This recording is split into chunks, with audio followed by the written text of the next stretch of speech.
इसकी रिएक्टेंट का ऑर्डर आप कैसे डिटरमिन करते हैं, right? We learned one way of determining the order in the previous class. That method was known as experimental method. What was that? Experimental method. Change concentrations. Yes, in which we have the data given. We see how much the change in concentration affects how much the rate of the reaction. And that was the one way of doing it. आज हम दूसरा तरीका कर रहे हैं. वो कहते हैं जी आप ऑर्डर डिटरमिन कर सकते हैं फ्रॉम ग्राफ्स एज वेल. अब ग्राफ्स क्या है, कैसे ड्रॉ करते हैं, हम रेट ऑफ रिएक्शन में जानते हैं ग्राफ्स कैसे ड्रॉ होते हैं. तो आज है फ्रॉम ग्राफ्स. नंबर वन, वो कहते हैं there are two types of graphs जो हम यूज करते हैं रेट ऑफ रिएक्शन में.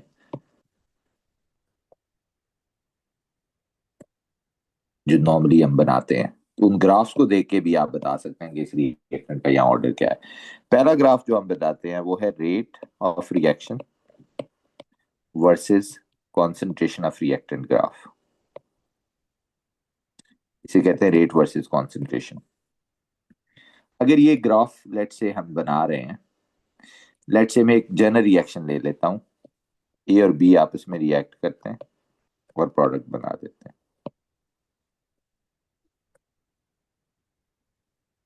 ए और बी रिएक्ट करके क्या बना रहे हैं, प्रोडक्ट बना रहे हैं. ओके, सुनिए.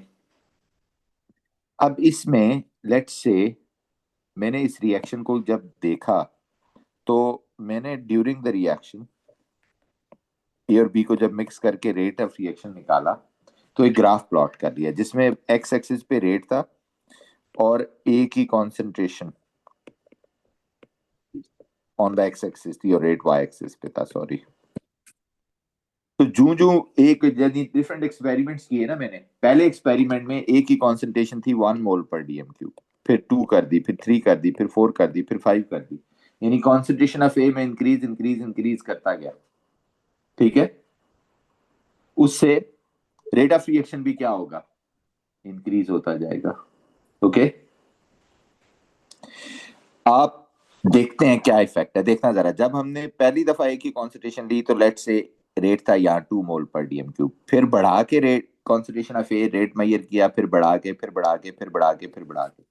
तो एक चीज नोटिस कर रहे हैं क्या हुआ, आप ए की कॉन्सेंट्रेशन तो बढ़ा रहे हैं, हर दफा रेट चेंज नहीं हो रहा. व्हाट डज इट मीन कि अगर किसी रिएक्टेंट की कॉन्सेंट्रेशन बढ़ाने से रेट इफेक्ट ना हो तो वो रिएक्टेंट कौन सा ऑर्डर होता है, आप कहते हैं तो जीरो ऑर्डर रिएक्टेंट है.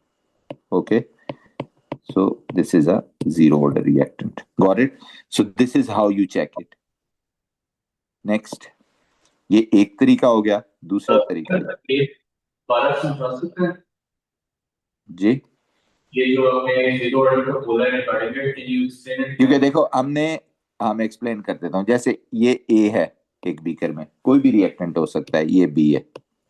मैंने इन दोनों को मिक्स किया इधर और घड़ी पे टाइम रखा.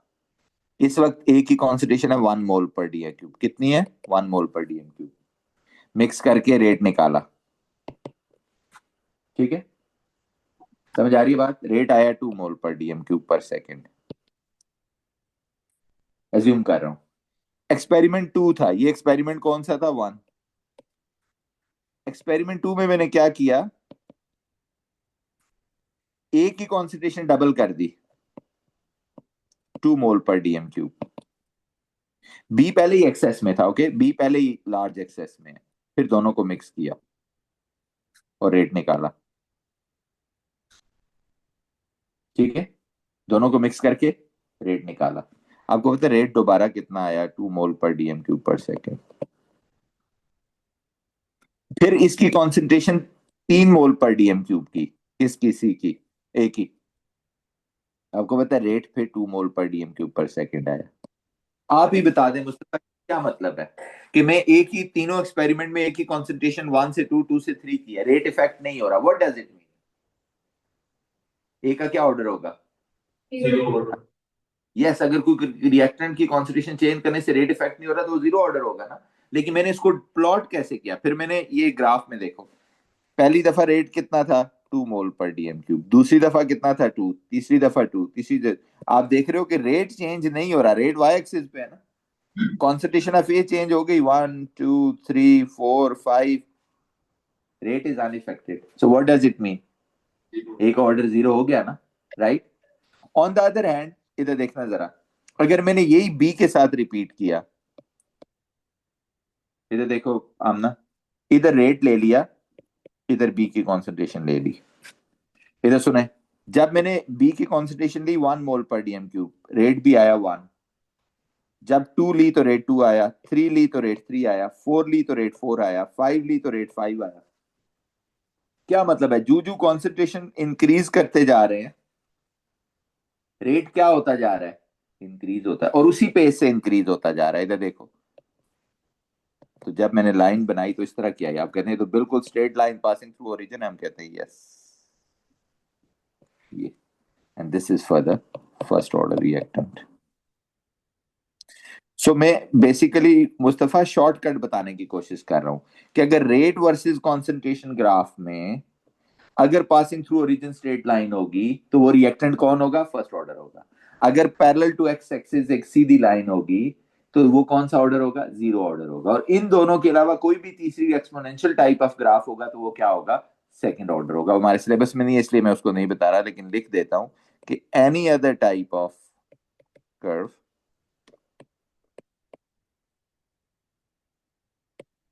rate versus concentration will be second order, will be second order।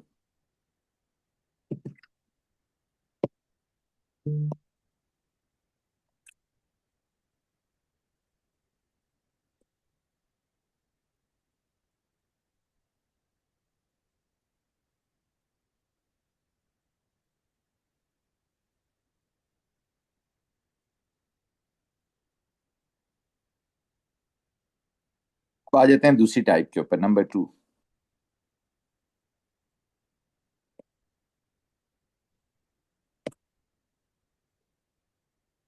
concentration versus time graph, concentration versus time graph। अब देखें, जैसे वही दो एक्सपेरिमेंट्स ले लेते हैं, ए और बी दो रिएक्टेंट्स हैं, मिलके प्रोडक्ट बना रहे हैं। हम ये भी ग्राफ बनाते हैं जिसे कॉन्सेंट्रेशन वर्सेस टाइम ग्राफ कहते हैं। देखिए जरा, फॉर एग्जांपल, अब ये लिखना छोड़ें तो देखें, अब की बार मैंने एक्सिस चेंज कर दिया, सुनना जरा, लिखना छोड़ दें। ए की कॉन्सेंट्रेशन है इधर वाई एक्सिस पे, और टाइम है इधर एक्स एक्सिस पे। अभी लिखना छोड़ें। आपको पता है जब आप ये ए है ये बी है, दोनों को मिक्स करोगे, या शुरू में अगर इसकी कॉन्सेंट्रेशन है 1 मोल पर डीएम क्यूब, आमना आप बताएं, इसकी भी है 1 मोल पर डीएम क्यूब। जो ही मैंने इन दोनों को मिक्स किया, घड़ी ऑन कर दी। ए की, क्योंकि ए और बी रिएक्ट करके प्रोडक्ट बना रहे हैं, तो ए की कॉन्सेंट्रेशन टाइम के साथ क्या होती जाएगी, कम या ज्यादा, कम होती जाएगी, ऑब्वियसली चीज होती जाएगी, ऐसे ही है। साथ साथ घड़ी चल रही है, या साथ साथ घड़ी चल रही है। लेट से 2 मिनट के बाद वो हो गई 1 से 0.8 मोल पर डीएम क्यूब, फिर 2 मिनट के बाद हो गई 0.6 मोल पर डीएम क्यूब, 0.4, 0.5। तो क्या हो रहा है टाइम के साथ साथ, कॉन्सेंट्रेशन ऑफ ए कम हो रही है, यहाँ 1 था, फिर कितनी हो गई 0.8, फिर 0.6, फिर 0.5, 0.4, करते करते करते जब मैंने इन सारे पॉइंट्स को इकट्ठा किया ना, तो आपको पता है किस तरह की लाइन आ गई, इस तरह की, ये, ठीक है, कॉन्सेंट्रेशन वर्सेस टाइम ग्राफ में। अब जरा सुनना, 1 मिनट छोड़ने, लिखना छोड़े। अगर कॉन्सेंट्रेशन वर्सेस टाइम ग्राफ का मैं ग्रेडियंट लूं, तो किसी भी ग्राफ का जो ग्रेडियंट होता है वो किसके इक्वल होता है, y2 minus y1 over x2 minus x1, rise over run. y2 minus y1 यहाँ क्या है, change in concentration of A, x2 minus x1 क्या है? Change in time. तो change in concentration divided by change in time, that will give you what? आप कह रहे हैं ये तो रेट ऑफ रिएक्शन है।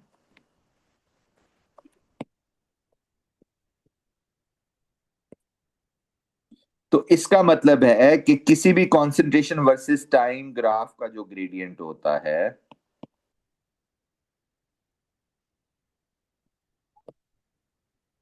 वो रेट होता है। पहला पॉइंट ये है।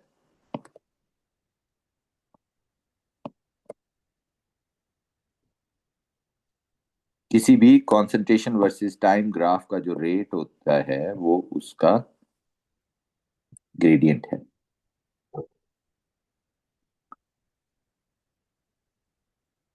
अब जरा देखें, लिखना छोड़ें। मैंने सोचा मैं इसका ग्रेडियंट निकालता हूं, इस पॉइंट पे, इस पॉइंट पे, इस पॉइंट पे। आप कह रहे हैं जी जिस भी पॉइंट पे निकालेंगे ये तो कोलिनियर पॉइंट्स हैं, ग्रेडियंट क्या आएगा? सेम ग्रेडियंट होगा। सो सेम रेट होगा।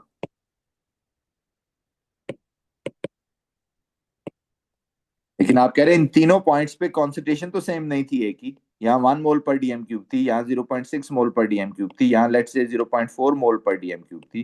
तो आप कह रहे हैं इसका मतलब है कॉन्सेंट्रेशन तो चेंज हो रही थी, रेट चेंज नहीं हो रहा था। यानी इस रिएक्शन में पहले सेकंड से लेकर आखिरी सेकंड तक रेट कांस्टेंट रहा। तो आप कहते हैं इसका मतलब है कॉन्सेंट्रेशन ऑफ ए कम हो रही थी बट रेट इफेक्ट नहीं हो रहा था। तो ये क्या हो गया? जीरो ऑर्डर हो गया, राइट? तो आप कहते हैं जी जीरो ऑर्डर रिएक्टेंट है ये।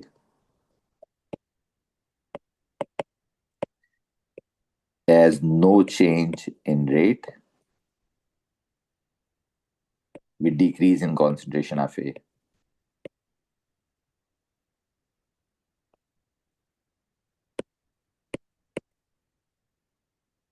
So in short, जब भी concentration versus time ग्राफ होगा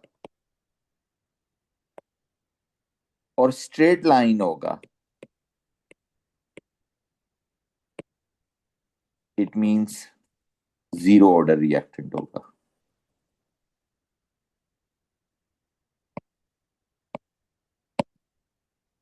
that's a simple thing.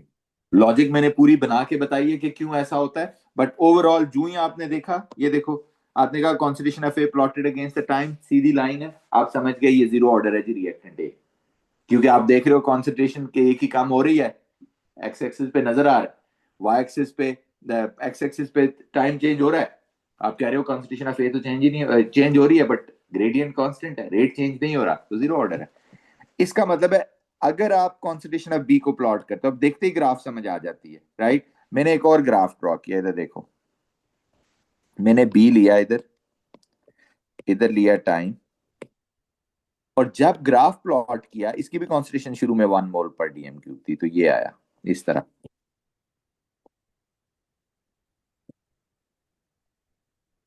Okay,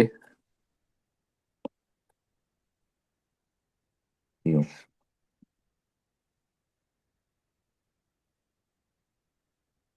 आप कह रहे हो जी ये तो फौरन देख के, यानी एनी एक्सपोनेंशियल ग्राफ, यानी कंसंट्रेशन वर्सेस टाइम जब एक्सपोनेंशियल ग्राफ होगा, मतलब क्या है? जीरो ऑर्डर नहीं है, आइदर फर्स्ट और सेकंड ऑर्डर। फौरन पता चल जाएगा कि एटलीस्ट जीरो ऑर्डर नहीं है। समझ आ रही है? जो ही कंसंट्रेशन वर्सेस टाइम देखा तो मुझे मुझे कोई पूछता है क्या बी जीरो ऑर्डर हो सकता है, मैं कहता हूं कभी भी नहीं।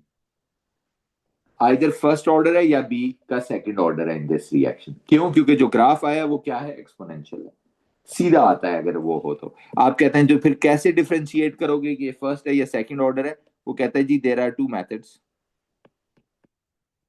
To ways to distinguish.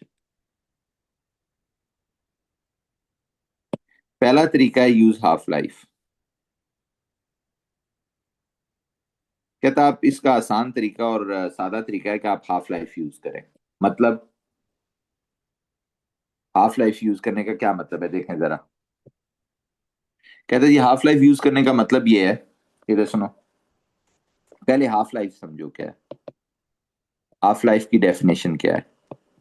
Half life जैसे कि नजर आ रहा है T1/2, it is the time when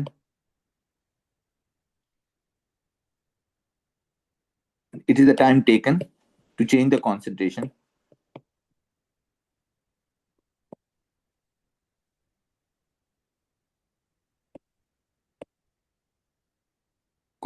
of reactant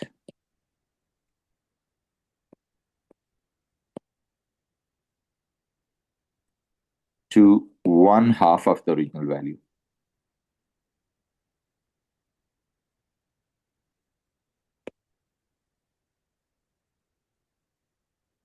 कोई भी, इधर देखो बच्चे, मैं समझाता हूं क्या मतलब है। मैंने लेट से ये बी लिया यहाँ पे, इस वक्त इसकी कॉन्सेंट्रेशन थी 1 मोल/dm³। इसको मैंने मिक्स किया ए के साथ यहाँ एक बड़े बीकर में, और साथ मैंने एक गैजेट लगा दिया। अब सुनना गौर से, वो गैजेट क्या कर रहा है? ए की कॉन्सेंट्रेशन को मॉनिटर कर रहा है। टाइम के साथ साथ जब ए की कॉन्सेंट्रेशन हो गई 0.5 मोल/dm³, तो मैंने यहां घड़ी पे टाइम नोट किया, 10 सेकंड थे। तो मैंने कहा जी इसकी जो हाफ लाइफ है वो 10 सेकंड है। समझ आ रही है? लेट से मैंने कंटिन्यू होने दिया। फिर जब इसकी 0.5 का हाफ क्या होता है? 0.25 मोल/dm³। मैंने दोबारा टाइम देखा, 20 सेकेंड्स थे।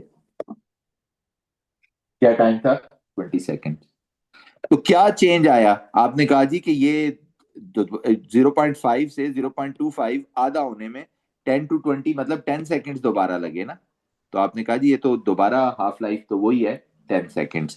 फिर आप इसको आधा करते हो, 0.125 होने में जितना टाइम लगा, लेट से वो 30 सेकेंड, तो फिर टोटल टाइम कितना हो गया? 10 second. This is called half life. और अब अगर हाफ लाइफ कांस्टेंट आ रही है, पहली दफा हाफ होने में जो टाइम लगा वही दूसरी दफा, वही तीसरी दफा, तो आप कह रहे हैं जो हाफ लाइफ तो कांस्टेंट है, क्या ये हमेशा हर रिएक्टेंट के लिए कांस्टेंट आती है? नहीं। अगर ये कांस्टेंट आए तो फर्स्ट ऑर्डर, ना आए तो second order. That's the point, right? तो मैंने आपको ये भी बता दिया हाफ लाइफ होती क्या, और मैंने साथ ये भी बताया कि if half life of a reactant is constant, is same whenever you measure the time to change the concentration to the half of that value, it is the same value, that is the first order reactant.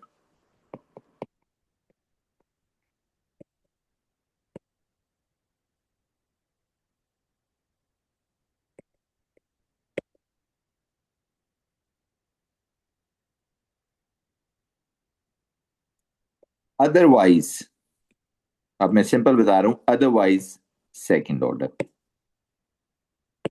यानी पहली 10 आई, दूसरी late से change हो गई, 8 seconds है या 12 seconds है या 15 सेकेंड्स है, तो आपने कहा जी वो सेकंड ऑर्डर है, right? So that's a straight forward thing. अब इसमें एक चीज का आपने ख्याल रखना है, यहां तक बात समझ आ गई कि आपने सिर्फ ये देखना है, और वो कैसे देखना है ग्राफ से, वो भी सिखा देता हूं। सुनो बच्चों, आप कह रहे हैं ये ग्राफ है, मुझे कैसे पता चलेगा? अब ग्राफ पे आप कहते हैं जी वो वाई एक्सिस और एक्स एक्सिस तो है, 1 एक्स की शुरू में कॉन्सेंट्रेशन, आमना 1 का आधा कितना होता है? What is the half of 1? आप कह रहे हैं जी यहाँ 0.5 है, तो आपने सिंपल क्या किया, इसको यूं टच किया इधर, यूं नीचे, तो आपने ये टाइम नोट कर लिया, ये टाइम है 30। तो इसका मतलब है कि 1 से 0.5 होने में जो टाइम लगा वो कितना टाइम है? 30 सेकेंड। तो पहली हाफ लाइफ आ गई यहाँ पे, ये कितनी है? 30 सेकेंड।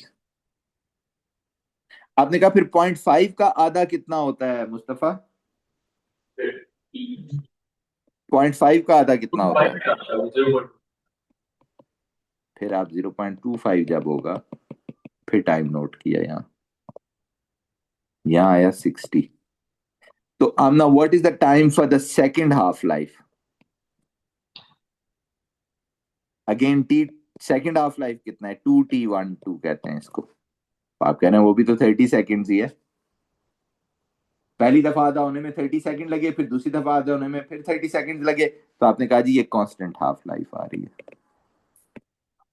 और ये वर्किंग आपको करके दिखानी होती है ग्राफ पे। अब ये मैं बात आपको बता दूं, कांस्टेंट हाफ लाइफ है, सो फर्स्ट ऑर्डर है। अगर पहली 30 आती, दूसरी लेट से 40 आ जाती या 50 आ जाती, तो आप कहते हैं ये second half life, second order. बात समझ आ गई? This is so simple. अब ये वर्किंग करें ग्राफ के ऊपर। This working you have to show in the graph.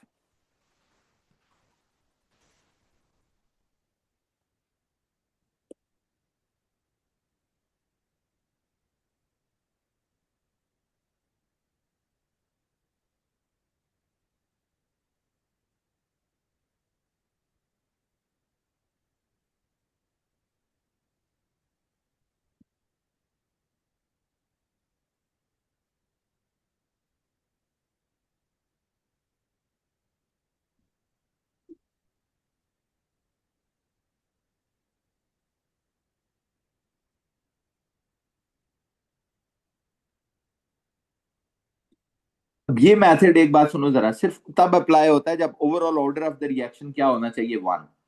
अब आप कह रहे हैं जी इसका मतलब है कि अगर ए और बी दोनों रिएक्ट कर रहे हैं और मुझे बी का ऑर्डर निकालना है इस ग्राफ के तरीके से, तो मैं बी को प्लॉट करूंगा अगेंस्ट द टाइम। आप कहते हैं यस, लेकिन इस दौरान आपने एक काम करना है। अगर ए का ऑर्डर भी वन हुआ तो फिर नहीं, फिर तो ओवरऑल ऑर्डर, अगर इसका भी वन निकला इसका भी वन निकला, तो ओवरऑल ऑर्डर कितना हो जाएगा, टू हो जाएगा ना, 1+1। आप कहते हैं ये नहीं हो सकता। तो इस केस में आपने करना क्या होता है कि अगर बी का ऑर्डर निकालना है तो आपने ए को लार्ज एक्सेस में ले लेना है। क्यों लार्ज एक्सेस में ले लेना है? जब लार्ज एक्सेस में लेते हैं तो वो एक तरह से जीरो ऑर्डर हो जाता है, ठीक है, उसका फिर ऑर्डर इफेक्ट नहीं करता उसकी रेट को, ठीक है। सो आप इसलिए कहते हैं कि it should be overall first order reaction, hence the concentration of other reactant,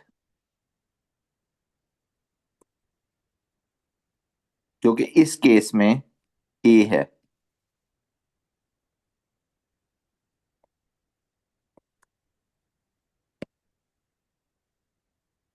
must be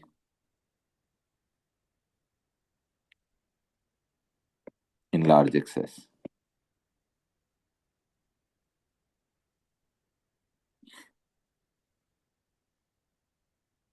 okay,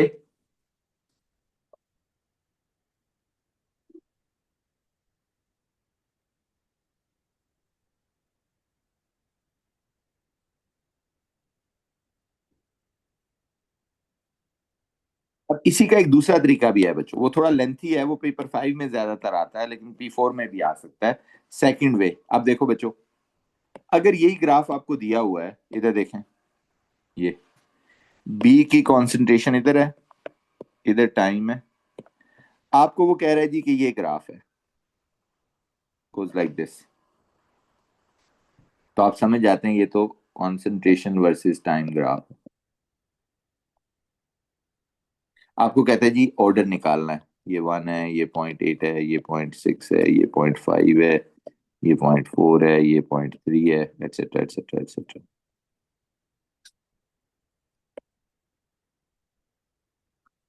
ऐसे ही,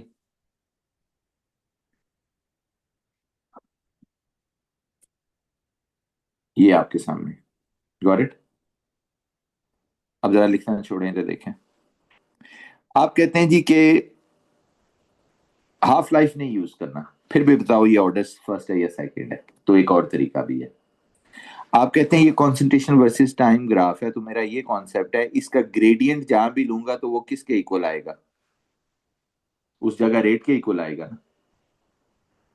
आप कहते हैं जी ये कर्व है तो रेट तो हर मोमेंट चेंज हो रहा है ना, अगर तो वो स्ट्रेट लाइन हो तो फिर तो कांस्टेंट रहता है, तो इसका तो ग्रेडियंट हर मोमेंट चेंज हो रहा है।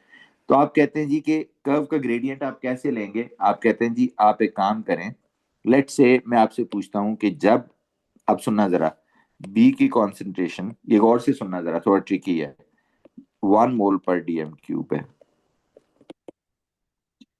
उस वक्त रेट कितना होगा? आप बता सकते हैं? इस ग्राफ को देख के अगर मैं आपसे पूछूं कि अच्छा बताओ इस वक्त जब इसकी कॉन्सेंट्रेशन 1 मोल/dm³ है, तो इस वक्त रेट क्या होगा? कॉन्सेंट्रेशन वर्सेस टाइम ग्राफ में जहां भी रेट निकालना हो क्या करते हैं वहां पे? ग्रेडियंट। ग्रेडियंट निकालते हैं ना वहां पे। आप यस, तो आप कह रहे हो यहाँ ग्रेडियंट कैसे लूंगा? पहले क्या ड्रॉ करना होगा आपको? आप कह रहे हैं मुझे यहाँ पे क्या ड्रॉ करना होगा पहले? यस, तो आप कह रहे हैं जी पहले आपने ये करना है कि जिस पॉइंट पे भी रेट लेना हो, draw the tangent and calculate gradient. Tangent draw करके ग्रेडियंट कैलकुलेट कर लें। ओके, आपने यहाँ टेंजेंट ड्रॉ किया ये, और ग्रेडियंट ले लिया। लेट्स से आई एज्यूम कि यहाँ कॉन्सेंट्रेशन 1 मोल पर डीएम क्यूब थी, रेट आ गया 0.8 मोल पर डीएम क्यूब पर सेकेंड।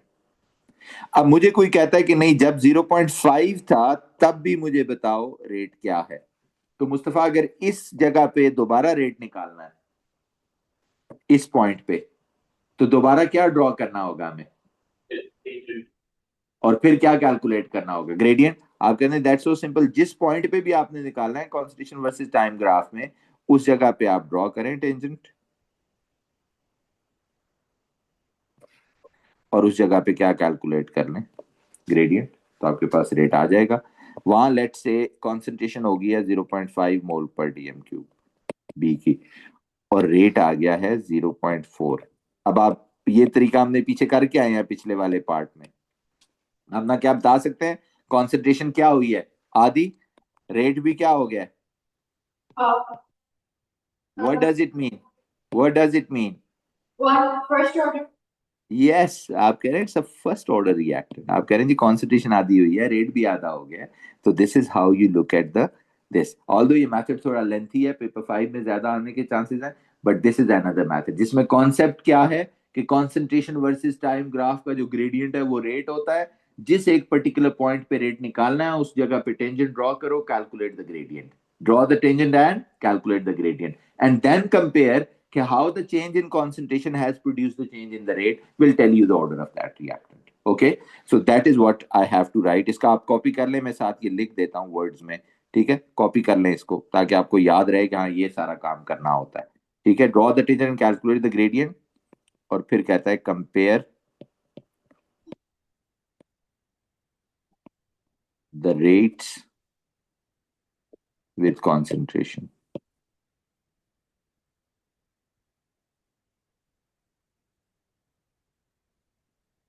to find out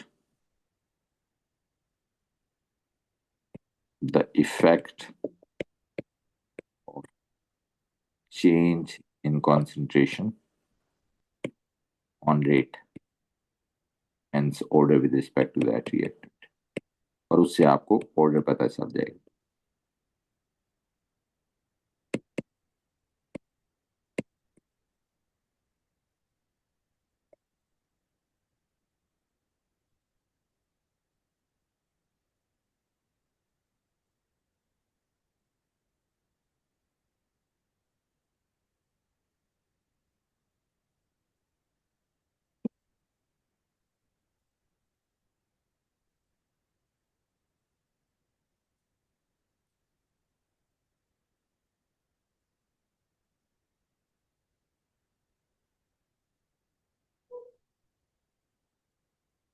तो दो तरह के ग्राफ हैं जो हम रेट में हैंडल करते हैं, और उन दोनों ग्राफ्स को आगे कैसे यूज किया जा सकता है to just look at the order of that reactant, वो मैंने आपको बता दिया। ग्राफ भी पढ़ा दिए और ऑर्डर भी पढ़ा दिया। सो ग्राफ निकालने का अलग तरीका है, ऑर्डर निकालने का अलग तरीका है, लेकिन ग्राफ को यूज करके ऑर्डर कैसे निकालते हैं वो मैंने आपको बता दिया। राइट, अब इसके ऊपर एक सवाल कर लेते हैं कि वो कैसे पूछते हैं एग्जामिनर्स।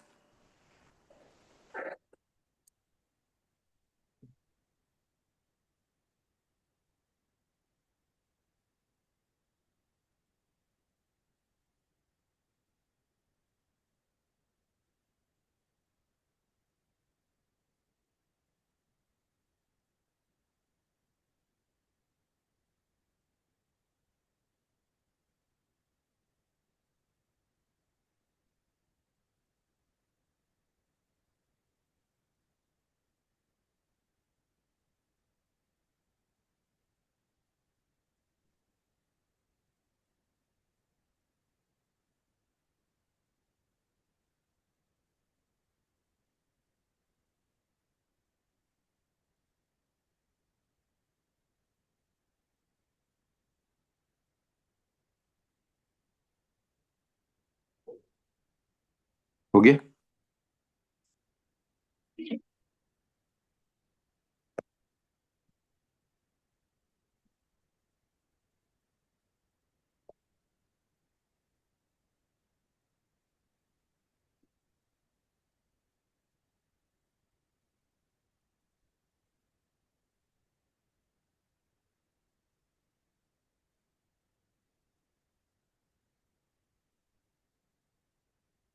ये reaction ji,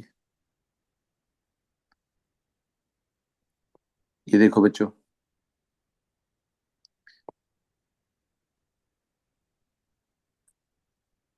H2O2 plus 2I negative plus 2H positive gives us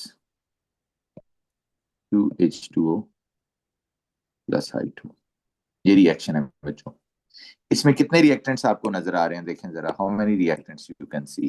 3, H2O2, I negative और ये। अब उसने क्या किया इस रिएक्शन में, जो आयोडाइड आयन की कॉन्सेंट्रेशन थी ना, वो जाहिर कम होगी टाइम के साथ। अगर उसको टाइम के साथ प्लॉट करें तो देखो ये ग्राफ प्लॉट हो गया। ये कौन है? इधर आयोडाइड आयन की कॉन्सेंट्रेशन, इधर क्या है? टाइम।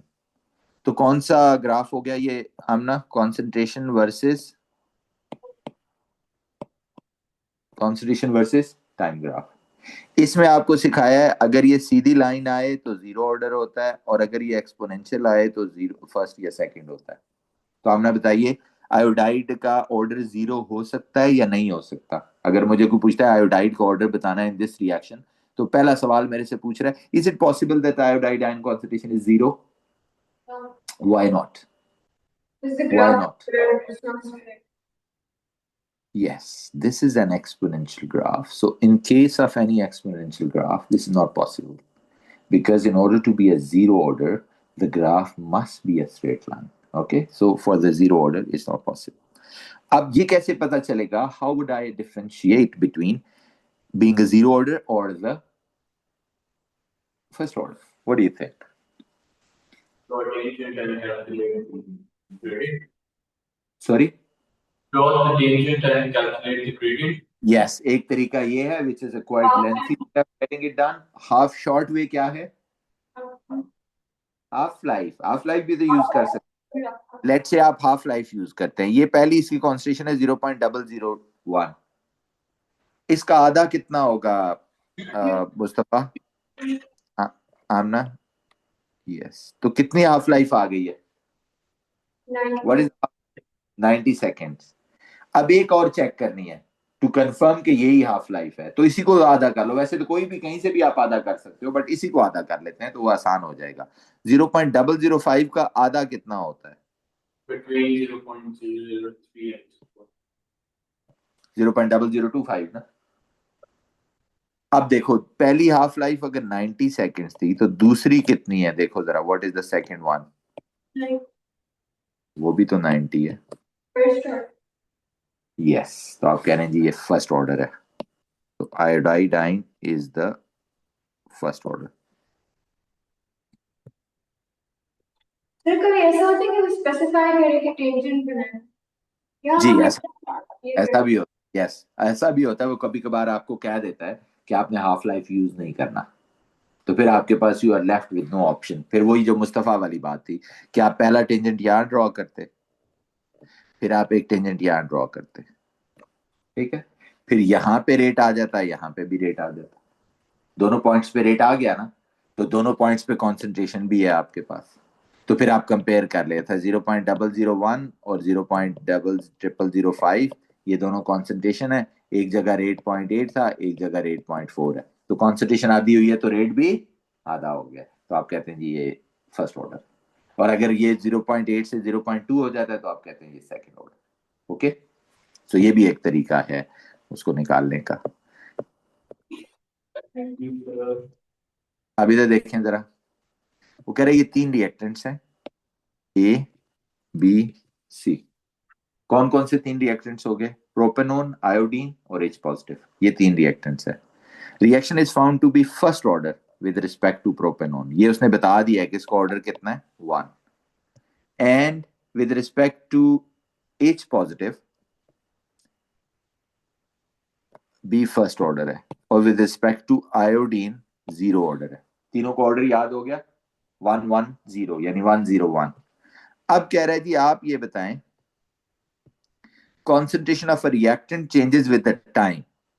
इसमें से प्रोपेनॉन का कॉन्सेंट्रेशन वर्सेस टाइम ग्राफ कौन सा है, और आयोडीन का कॉन्सेंट्रेशन वर्सेस टाइम ग्राफ कौन सा है, बताएं जरा। Concentration of reactant changes with the time, concentration versus time graph पूछ रहा है जी। आयोडाइड कैसे? आयोडाइड जो है आयोडीन का, यानी आप कह रहे हैं ए है, ये कैसे कहा है आपने? आयोडीन का ऑर्डर दिया हुआ ऊपर Mustafa. Yes, it's a 0 order. तो आप कह रहे हैं 0 ऑर्डर में तो सीधी लाइन होती है कॉन्सेंट्रेशन वर्सेस टाइम ग्राफ की, तो it is this not this. Okay, दूसरा आ जाए, व्हाट अबाउट द प्रोपेनॉन, क्या ये प्रोपेनॉन की कॉन्सेंट्रेशन वर्सेस टाइम ग्राफ हो सकता है? आप कह रहे हैं कॉन्सेंट्रेशन वर्सेस टाइम ग्राफ तो इस तरह का था ही कोई नहीं, ये जो शक्ल है ये तो रेट वर्सेस कॉन्सेंट्रेशन ग्राफ की है, इस तरह का तो कोई ग्राफ था ही नहीं। तो आप कहते हैं जी प्रोपेनॉन की कॉन्सेंट्रेशन क्योंकि फर्स्ट ऑर्डर है तो ये एक्सपोनेंशियल ग्राफ होगा, propanone on the X axis और time on the Y axis and time on the X axis. Okay, so this is how you look at this. ये हो गया फॉर द प्रोपेनॉन और ये हो गया फॉर द आयोडीन। हाइड्रोजन क्योंकि yes first order है वो भी एक्सपोनेंशियल होगा अगेंस्ट द टाइम। ओके, कल हम तीसरा मेथड करेंगे एंड थर्सडे का मैंने आपको बताया हुआ will be conducting the test for okay, अल्लाह हाफिज, थैंक यू। क्या